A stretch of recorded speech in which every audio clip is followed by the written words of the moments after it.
সুপ্রিয় দর্শক, শুভ সকাল। দেশে এবং বিদেশে যে যেখান থেকে দেখছেন, এশিয়ান টেলিভিশনের নিয়মিত আয়োজন সংবাদ বিশ্লেষণে সবাইকে জানাই স্বাগত। সাথে আছি আমি নূর মোহাম্মদ ভূঁইয়া। দর্শক, এই আয়োজনে আমরা দেশের শীর্ষস্থানীয় পত্রিকাগুলোর প্রধান প্রধান শিরোনাম নিয়ে আলোচনা করে থাকি। একই সাথে আমাদের সাথে ভার্চুয়ালি একজন অতিথিও যুক্ত থাকেন, তার সাথেও আমরা সমসাময়িক বিভিন্ন বিষয় নিয়ে আলোচনা করব এবং কথা বলবো। চলুন দর্শক, দেরি না করে চলে যাই অনুষ্ঠানের মূল আয়োজনে। দর্শক, শুরুতেই আমার হাতে রয়েছে দৈনিক দেশ রূপান্তর পত্রিকা। দেশ রূপান্তর পত্রিকায় আজকে শিরোনামে উঠে এসেছে যে সংকট উত্তরণ নির্বাচনেই, অর্থাৎ সংকট এবং উত্তরণ নির্বাচনে এমনটি মনে করছেন রাজনৈতিক বিশ্লেষকরা। রাজনৈতিক বিশ্লেষকদের মত, ঐক্য আরও সুদৃঢ় করতে হবে জুলাই শক্তিকে। ষড়যন্ত্র, চক্রান্ত ও সংকট ছিন্ন করতে পারে একমাত্র নির্বাচন। পতিত শক্তি যে কোনো ঘটনায় সুযোগ নিতে পারে, এমনটি কিন্তু মনে করছেন রাজনৈতিক বিশ্লেষকরা।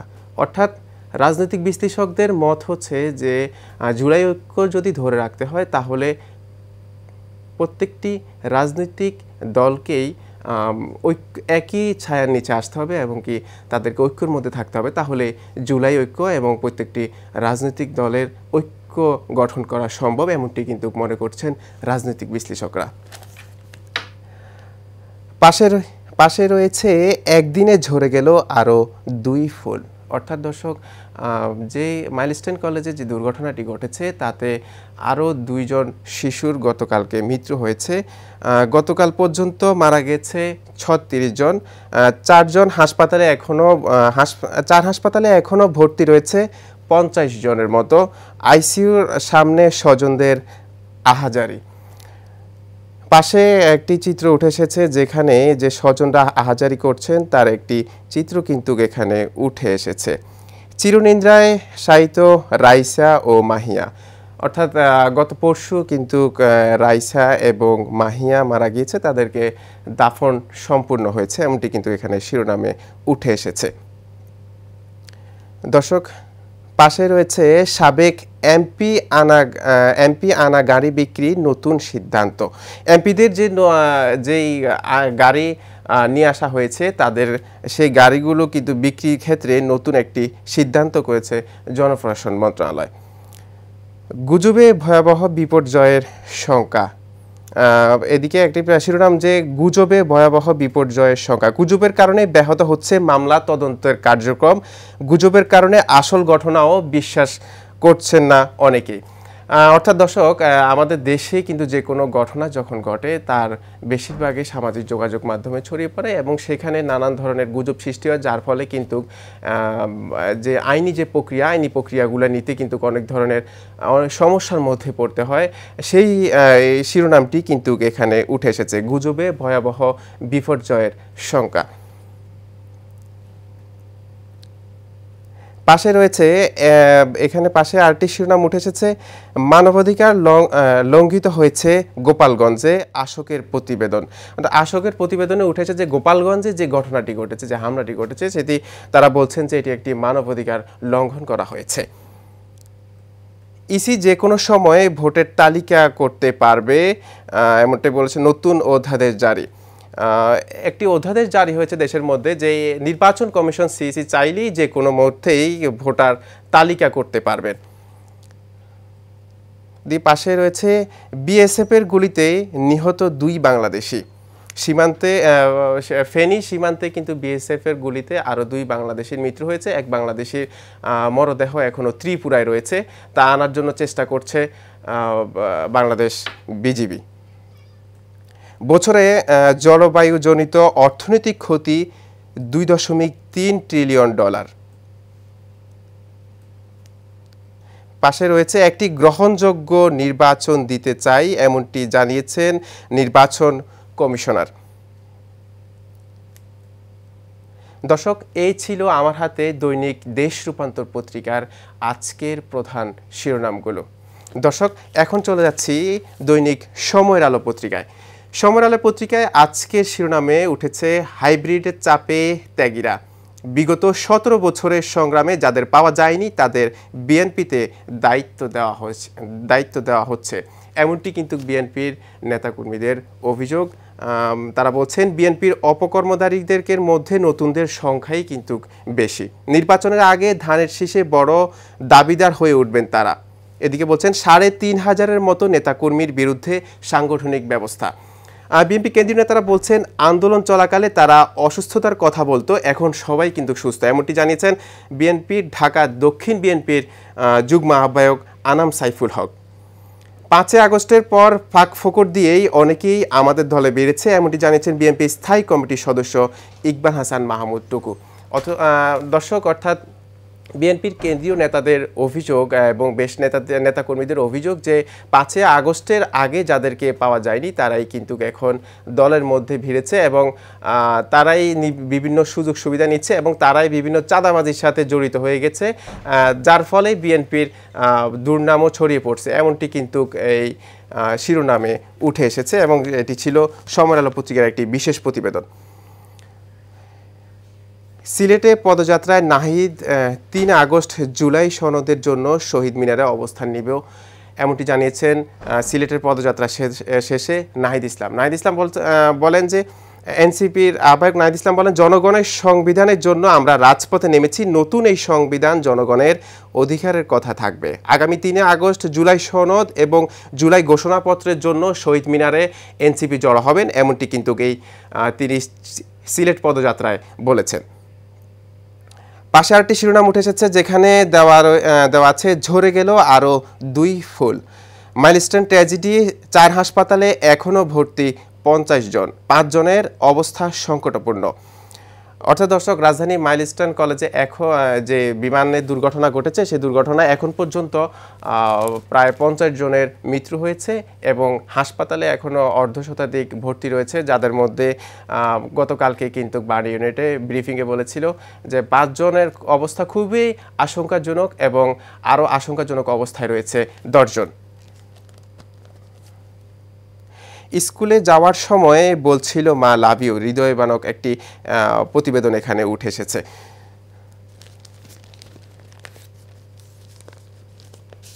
বরখাস্তর আতঙ্কে মুখ খুলছে না কেউ। আমাদের শুরুতেই যেমনটি বলেছিলাম যে প্রতিদিন আমাদের সাথে ভার্চুয়ালি একজন অতিথি যুক্ত থাকেন, তার সাথে আমরা সমসাময়িক বিষয় নিয়ে কথা বলবো এবং ওনার সাথে আমরা আলোচনা করব যে বর্তমান সময়ের প্রেক্ষাপটগুলো নিয়ে। দর্শক, তারই ধারাবাহিকতা আমাদের সাথে এখন যুক্ত হবেন এফবিসিসিআই বৈষম্য বিরোধী পরিষদের লিয়াজু কমিটির সদস্য জনাব আতিকুর রহমান। আতিকুর রহমান, আপনাকে স্বাগতম এশিয়ান সংবাদ বিশ্লেষণে। ধন্যবাদ জানাচ্ছি আপনাকেও। আমি বেসিক্যালি বৈষম্য বিরোধী সংস্কার পরিষদের লিয়াজ এবং মিডিয়া কমিটির চেয়ারম্যান এবং as well as I am the president of Bangladesh Charcoal Manufacturer and Exporter Association, which is connected to jute sector. And another also I am the Joint Secretary General of Association of Travel Agents of Bangladesh. তো আজকের আপনাদের এই পরের যে অনুষ্ঠানে সংযোগ করার জন্য ধন্যবাদ। আমরা আপনার কাছ থেকে একটি বিষয় জানতে চাইব। বিষয়টি হচ্ছে মার্কিন যে শুল্ক নীতি নিয়ে বেশ কয়েকদিন থেকে আলোচনা হচ্ছে এবং এটা নিয়ে গত পরশু বাণিজ্য উপদেষ্টা বললেন যে মার্কিন শুল্ক বিষয়ে আবারও বৈঠকের একটি সিদ্ধান্ত নিয়েছে মন্ত্রণালয় থেকে বা বাংলাদেশ থেকে একটি সিদ্ধান্ত নেওয়া হয়েছে। উনি বললেন যে উনি আশাবাদী যে শুল্ক নীতি কমিয়ে আনা সম্ভব। এই বিষয়ে আসলে আপনার মতামত কি? আপনি যেহেতু এফবিসিসিআইয়ের একটি প্রতিনিধি, সেই হিসাবে আপনার মতামতটা একটু আমরা জানতে চাচ্ছি। ধন্যবাদ আপনাকে। অ্যাকচুয়ালি মার্কিন শুল্ক নীতিতে আমাদের বিশেষ করে আর&ডি সেক্টর, রেডিমেড গার্মেন্টস এর জন্য অনেক বড় ধরনের একটি প্রভাব পড়বে। আপনারা জানেন যে বাংলাদেশের সাথে ইউএস এর যে আমাদের বিনিয়োগ সেটা প্রায় $10 বিলিয়ন। এই $10 বিলিয়ন বিনিয়োগ হুমকির মধ্যে পড়বে এবং আপনার যদি শুল্ক আমরা সর্বশেষ যেটা 35% যেটা করা হচ্ছে এটা যদি বলবৎ থাকে, সেই ক্ষেত্রে কিন্তু আমাদের ক্রয়াদেশ কমে যাবে। আমাদের অনেকগুলি কোম্পানি ইতিমধ্যে এই শুল্ক আরোপের কারণে নতুন করে তারা আমাদেরকে কোনো ক্রয়াদেশ দিচ্ছেন না এবং আমাদের যারা ব্যবসায়ী তারাও কিন্তু খুব একটা আশঙ্কার মধ্যে আছেন যে এই শুল্কের উপর বেস করে ব্যবসা কতটুকু পরিচালনা করা যাবে। আপনারা জানেন যে করোনা পরবর্তী আমাদের এই বিশেষ করে রেডিমেড গার্মেন্টস এর আমাদের যারা ব্যবসায়ীরা, তারা কিন্তু নতুন ভাবে একটা সক্ষমতা অর্জন করেছিল। সারা বিশ্বের সাথে তাল মিলিয়ে তারা কিন্তু নতুন নতুন আপনার তাদের উইং বাড়িয়েছে, নতুন ভাবে তারা বিনিয়োগ করেছে যুক্তরাষ্ট্রকে উপর কেন্দ্র করে। কিন্তু আজকে এই এই নীতির ফলে তারা কিন্তু হুমকির মধ্যে পড়বে। আমরা বাণিজ্য মন্ত্রণালয় যখন সরকারের সাথে এই বিষয়ে আপনার একটা উচ্চ ক্ষমতা সম্পন্ন প্রধান উপদেষ্টার প্রতিনিধি, বিশেষ করে খলিলুর রহমান সাহেব, আমাদের বাণিজ্য উপদেষ্টা শেখ বশির আহমেদ, এবং সাথে সাথে আমাদের WTO উইং এর ডাক্তার নাজনীন কাউসার সহ একটি মাহবুবুর রহমান বাণিজ্য সচিব, তারা কিন্তু USA তে গিয়েছিলেন। তখন কিন্তু ব্যবসায়ীদের পক্ষ থেকে আমাদের কিন্তু একটা দাবি ছিল, আমরা বিশেষ করে বৈষম্য বিরোধী সংস্কার পরিষদ, আমরা বলেছিলাম যে এই ধরনের নেগোসিয়েশনে কিন্তু আমাদের ব্যবসায়ী প্রতিনিধিকে অন্তর্ভুক্ত করা। কিন্তু আমরা দেখতে পেয়েছি যে আমাদের ইন্টারিম গভর্নমেন্ট তারা চেষ্টা করে যাচ্ছেন, কিন্তু সেখানে ব্যবসায়ী প্রতিনিধিদেরকে তারা কিন্তু অন্তর্ভুক্ত করেননি। পরবর্তীতে আমরা আবারও দাবি জানাই, এবং তার পরিপ্রেক্ষিতে আমাদের বাণিজ্য উপদেষ্টা কিন্তু মিডিয়ার মাধ্যমে আমাদেরকে বলছেন যে সেটা হয়তো আপনার ভিয়েতনাম বা অন্যান্য দেশে যেভাবে তারা নেগোসিয়েশন করে শুল্কর হার কমিয়েছে, আমাদের ক্ষেত্রেও সেরকম একটা অবস্থান আসবে। কিন্তু এখন পর্যন্ত জনাব আতিকুর রহমান আমরা কিন্তু সেটা আসতে পারিনি। জনাব আতিকুর রহমান, আরেকটা বিষয় জানতে চাচ্ছি যে যদি বাংলাদেশে যে বৈঠকের কথা বলছে, যে বৈঠকে যদি কোনো সিদ্ধান্ত না আসে, তো সেক্ষেত্রে বাংলাদেশ আসলে কি করবে বলে আপনি মনে করেন, বা কি করা উচিত? আমরা যেহেতু আমরা এই গার্মেন্ট শিল্পটা আমাদের অত্যন্ত আমাদের অর্থনীতিতে একটা বিশাল ভূমিকা রাখে, এটা আপনারা জানেন। তো আমাদের কিন্তু এখানে নেগোসিয়েশনের কোনো বিকল্প নেই। আমরা ব্যবসায়ী মানে আমাদের যারা বিশেষ করে বড় বড় গার্মেন্ট শিল্পের মালিক, তারা কিন্তু ব্যক্তিগত উদ্যোগেও US এর সাথে এই ট্যারিফ নিয়ে তারা কিন্তু কাজ করে যাচ্ছে।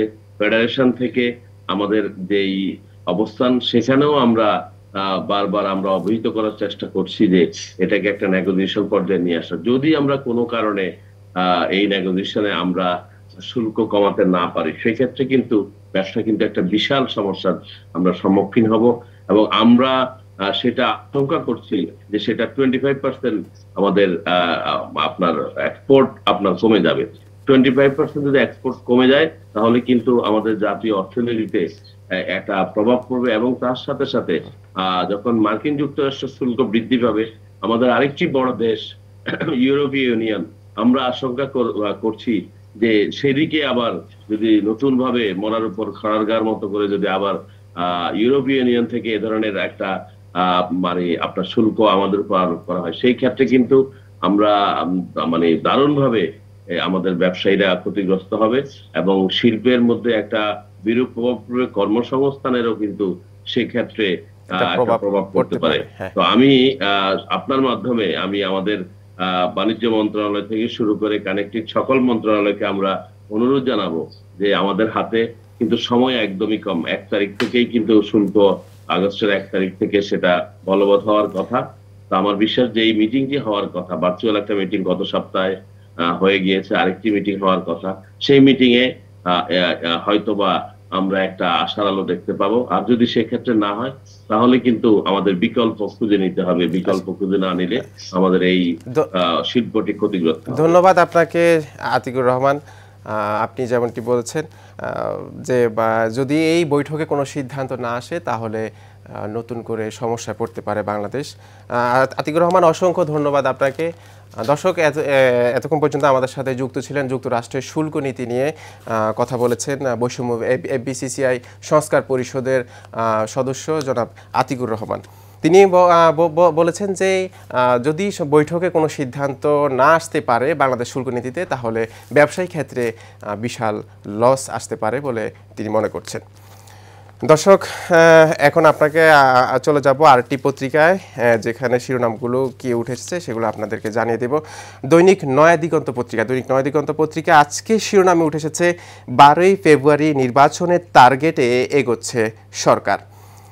পাশে রয়েছে রক্তরঞ্জিত জুলাই ২৬ হাসপাতাল থেকে তুলে নেওয়া হয় তিন সমন্বয়কে। অর্থাৎ দর্শক, জুলাই আন্দোলনে গত বছর আজকের এই দিনে হাসপাতাল থেকে তুলে নেওয়া হয়েছে ৩ সমন্বয়ককে।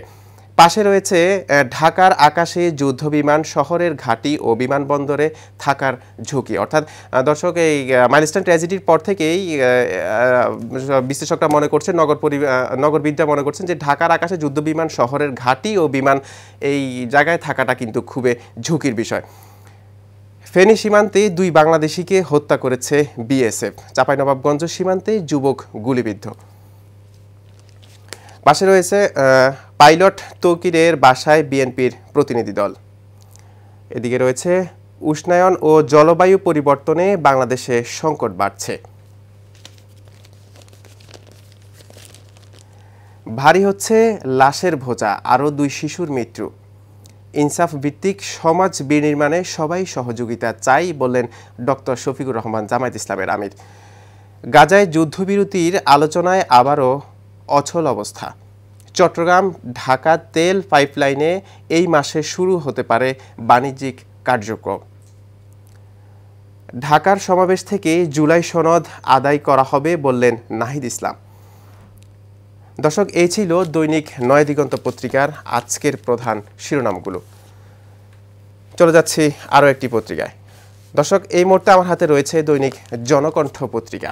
জনকণ্ঠ পত্রিকায় আজকের শিরোনামে উঠে এসেছে ঐক্যমত না হলেই গণভোট, জুলাই সনদ চূড়ান্ত, এক ব্যক্তি 2 বারের বেশি প্রধানমন্ত্রী নয়, দলীয় প্রধানমন্ত্রী হতে পারেন না, 2 কক্ষ বিশিষ্ট পার্লামেন্ট সদস্য 500, সর্বদলীয় স্বাক্ষরে আশাবাদী সরকার। নিচে রয়েছে বাংলাদেশিদের ভিসা পাওয়া কঠিন হয়ে উঠেছে, 9 দেশে বন্ধ ভিসা। অকালেই ঝরে গেল আরও 2টি তাজা ফুল। পাশে রয়েছে মসজিদে মাইলস্টোন ট্র্যাজেডির বিষয়ে বিশেষ দোয়া হয়েছে গতকালকে। রক্তাক্ত জুলাই, ক্রমে বাড়তে থাকে মৃত্যুর সংখ্যা। অর্থাৎ ফিরে দেখা আজকের এই দিনে যে অনেক মৃত্যুর সংখ্যায় বেড়ে গিয়েছিল।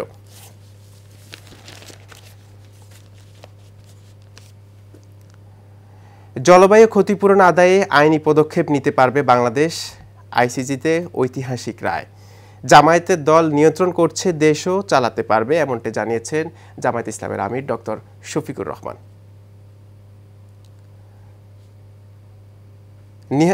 নিহত তৌকিরের পরিবারের পাশে খালেদা জিয়া ও তারেক রহমান। দর্শক, এই ছিল আজকের দৈনিক জনকণ্ঠ পত্রিকার শিরোনামগুলো। দর্শক, চলে যাচ্ছি আরও একটি পত্রিকা। দর্শক, এই মুহূর্তে আমার হাতে রয়েছে দৈনিক প্রথম আলো পত্রিকা। প্রথম আলোয় আজকে শিরোনামে উঠে এসেছে নারী ফুটবল দলের সাফল্য বেশি, সুযোগ সুবিধা কম। সাফে পরপর 2 বার চ্যাম্পিয়ন হয়েছে বাংলাদেশ মেয়েরা, এবার খেলবেন এশিয়া কাপের চূড়ান্ত পর্বে। পাশে রয়েছে সংকটাপূর্ণ 5 জন, নিহত বেড়ে 33। পাশাপাশি 3 শিশুর কবরে কাঁদাচ্ছে সবাইকে। নিচে রয়েছে বিএনপি মহাসচিব প্রথম আলোকে একটি বিশেষ সাক্ষাৎকার দিয়েছেন, যেখানে তিনি বলেছেন, রাজনীতিতে দক্ষিণাপন্থীদের উত্থান দেখেছি, আমি উদ্বিগ্ন। দর্শক, এই ছিল দৈনিক প্রথম আলো পত্রিকার আজকের শিরোনাম। চলে যাচ্ছি আরও একটি পত্রিকায়।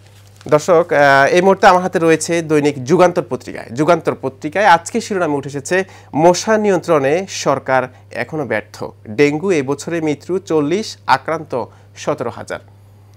দর্শক, আজকের যে প্রধান পত্রিকাগুলো, বেশিরভাগ পত্রিকায় শিরোনামে উঠে এসেছে যে সংস্কার, নির্বাচন এবং যে বিমান দুর্ঘটনার কথাটাই বেশি ঘুরে ফিরে উঠে এসেছে সারা দেশে। এই নিয়ে কিন্তু এখন মূলত আলোচনা, এবং এখন পর্যন্ত বিমান দুর্ঘটনায় মৃত্যু হয়েছে 50 জনের মতো, 5 জন এখনও হাসপাতালে খুবই আশঙ্কাজনক অবস্থায় রয়েছে, এর মধ্যে 10 জনও আশঙ্কা অবস্থায় রয়েছে। এই বিষয়গুলোই কিন্তু আজকের দৈনিক পত্রিকাগুলোতে উঠে এসেছে।